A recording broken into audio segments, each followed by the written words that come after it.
Welcome to this video about Against the Storm. This is the Korean's Viceroy iSimulate. I explore different simulation games and share gameplay videos of those I like. Subscribe to my channel if you're also a simulation game lover.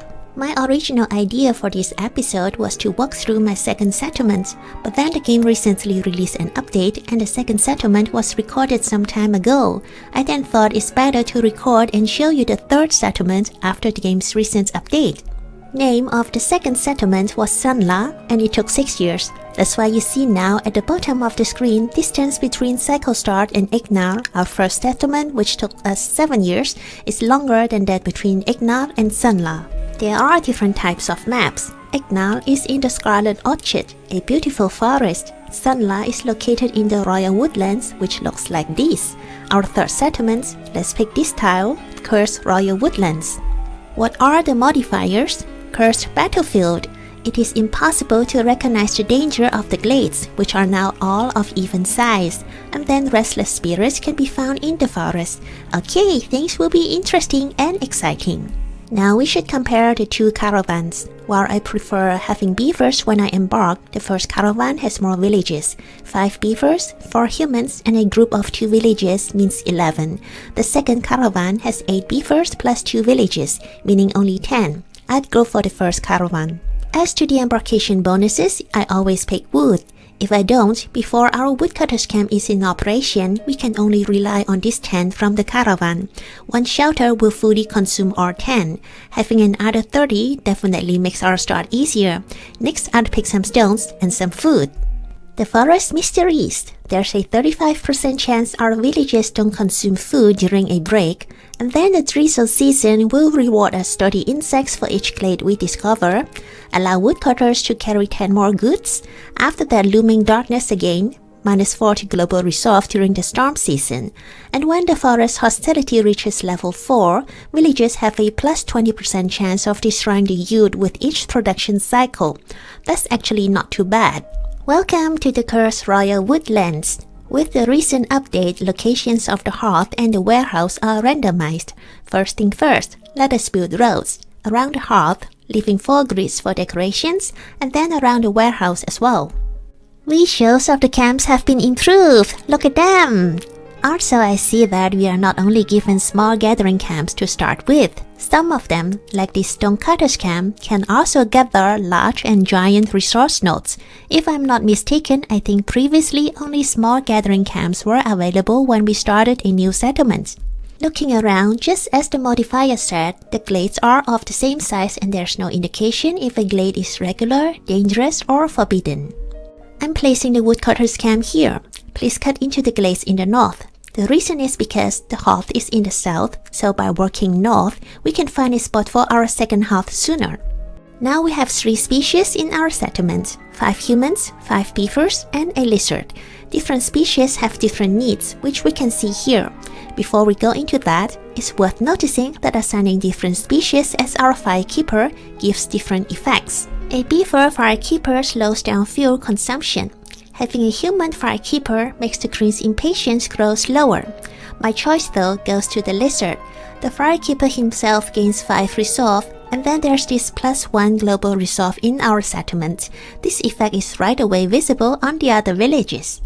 It's important to know the different species. Lizards are good with animals and meat production, and they prefer to work in warm environments. This is why our firekeeper gains 5 resolve as the hearth is warm, indicated by this specialization bonus here. Beavers are gifted woodworkers and enjoy engineering. If we look at a woodcutter's camp, we see the wood specialization bonus. Therefore, assigning beavers as woodcutters raises productivity.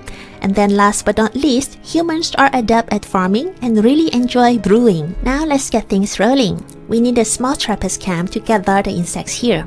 The woodcutters camp is ready. Naturally, 3 beavers will work in this camp. The rotating circles mean they have a plus 10% chance of doubling their yield. We don't have other lizards to assign to this small trappers camp to take benefit of this meat specialization bonus, so I'm assigning 2 humans to this camp. The cornerstones gain 1 human resolve for every 70 incense produced versus +1 production yield for all packs of goods. The second one is better. More villages can benefit, and while I don't know if we are going to produce incense, I'm pretty sure we will produce packs of goods. Before the storm comes, we should build some shelters. I'm placing them as far away from the warehouse as possible, reserving places near the warehouse for the various production buildings. Okay, we can pick our first set of orders. First order, let's make 3 packs of building materials for the 4 tools. We will need them to open caches to get reputation points. Second order, meeting shelter needs versus selling goods worth at least 8 embers. Shelter need is easier. Third order, I'm going for 3 packs. The rewards, +1 grain production and +1 fabric production are really good. These panels here show us the needs of each species. All of them need shelters. The villagers will be happier if we can offer them housing specialized for the different species. Humans' favorite food include jerky, biscuits, and pies. Beavers enjoy biscuits and pickled food. Lizards like jerky, skewers, pies, and pickled food. Both humans and beavers need clothing. Next, we come to the consumables. Humans need leisure and religion. Beavers, leisure, education, and luxury. Lizards, rolling, and religion. To fulfill these needs, we don't only need to produce the corresponding consumables. In addition, we need the right buildings where the villagers can use the consumables to meet their needs. There's also the option to favor a particular species, which I don't prefer. Doing so will boost that species' resolve by 5, but the resolve of the other species will get a -5 penalty. In the previous episodes, I mentioned there are 3 seasons in a year. Now I have noted down their durations. Drizzle season lasts for 4 minutes. Clearance season also lasts for 4 minutes. The storm season, fortunately, only lasts for 2 minutes. Resources gathered by the workers in the different camps are temporarily stored in the camps. When the storage is full, the workers will transfer items from the camps to the warehouse. The camps can be freely moved to sit close to where the resources locate. Even though this may cost villagers more time to move goods to the warehouse, overall, I think it's still beneficial because workers walk more often between the resource nodes and the camps. I just turned in this order and 3 villages have joined the settlements. During the first few years in-game, I often feel there are not enough workers in the settlement. We started these settlements with 11 villages. Now we have 1 firekeeper, 6 woodcutters working in the 2 woodcutters camps, 2 villages in the small trappers camp, and another 2 in this stonecutters camp. That left us with no builders. Good that we have newcomers. Some of them can make planks, fabric, and bricks for us. The others can build things in the settlement. I haven't picked any blueprints. Let me see. Brickyard, cellar, and smokehouse. Smokehouse, please, for the jerky-loving humans and lizards. Rain mill, cellar, and brewery. Rain mill, please. Producing flour is the first step towards making biscuits and pies. Kiln, carpenter, and leather worker.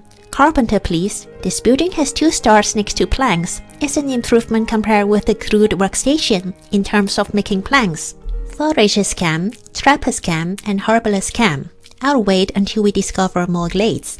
The first storm season is over and new villages come to our settlements. Let's pick the group with more villages.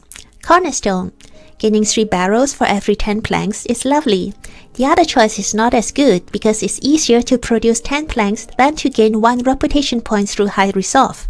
We should build a carpenter first to improve our plank making capability.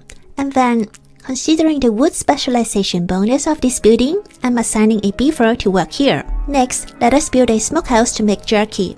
Also, we will construct a makeshift house to make the different packs of goods. To deliver the orders we have picked, we should make 2 packs of crops, 2 packs of provisions, and 5 packs of building materials. Who wants to work in a smokehouse? Looking at the fire and meat specialization bonuses, I think a lizard will like this job. In the storm season of the 2nd year, we discover a dangerous glade. Not knowing if a glade is dangerous is part of the fun of this map, and this is something for our next episode. Okay, I hope you enjoyed this video as well as the game. Stay tuned and enjoy Against the Storm. See you next time. Take care.